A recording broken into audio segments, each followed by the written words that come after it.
Yeah, you saw the title of the video correctly. I am going to tell you guys some really effective tips for studying in the next 5 minutes. I'm just gonna jump right in, no bullshit at all.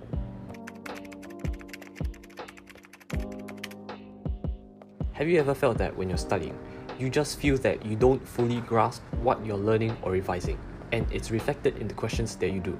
It's usually a hit or miss, right? Well, here are 2 tips that work pretty well for me, and hopefully for you too. The main cause of uncertainty when revising is usually concepts not being understood correctly or simply misunderstandings that result in errors.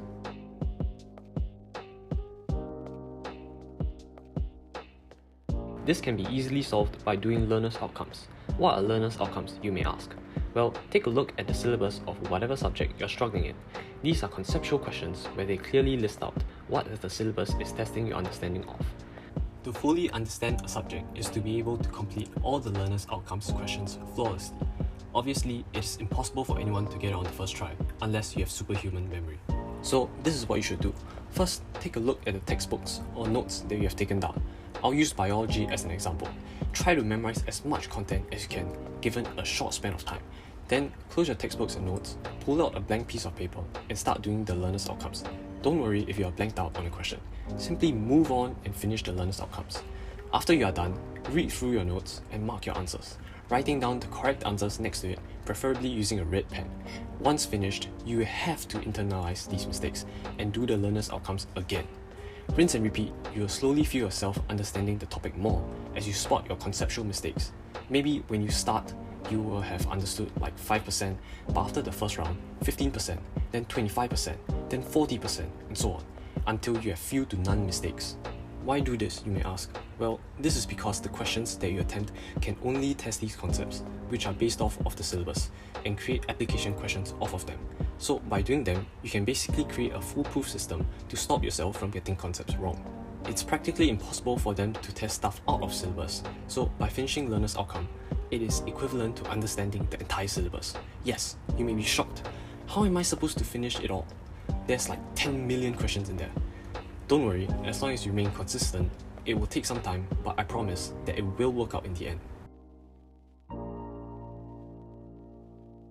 After you're done with those, and largely confident of your ability to retain said information, you should now start doing practice papers.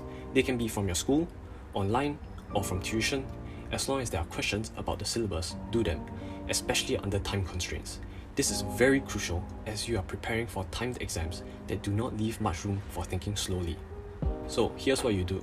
You take out a chunk of your free time and set an alarm for the duration of the practice paper.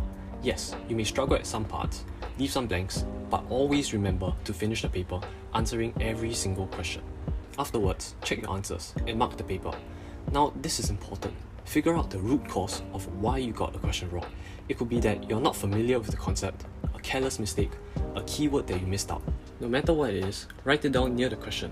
Do it for all questions, and then figure out how to solve each and every root cause. Here are some examples. If you're careless, learn to spend a little more time to do and check the question. If you had a conceptual error, go back and relearn that concept. If you missed out on certain keywords, make sure to memorize them, etc., etc. Through this, you have effectively understood where you went wrong, so collate these errors in a book. Then move on to the next set of practice papers. Rinse and repeat. This method is especially effective for mugging close to exam periods, as it really shows where your mistakes lie and how you can solve them in the most time-efficient way possible. This way, you learn from your mistakes and not repeat them in the real test.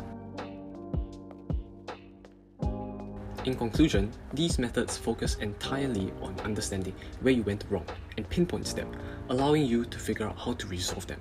I won't deny it will definitely take a lot of time and energy to perfect, but as long as you stay consistent, you will definitely score higher than before. So if you guys have enjoyed this video, like and subscribe to not miss out on future tips on studying, and also join this Telegram channel, which I will leave it in the description below, mainly catering to Singaporean students taking O-levels. You can ask questions that you don't understand and receive great advice on how to solve them. Thanks for watching, and I'll see you guys in the next one. Peace!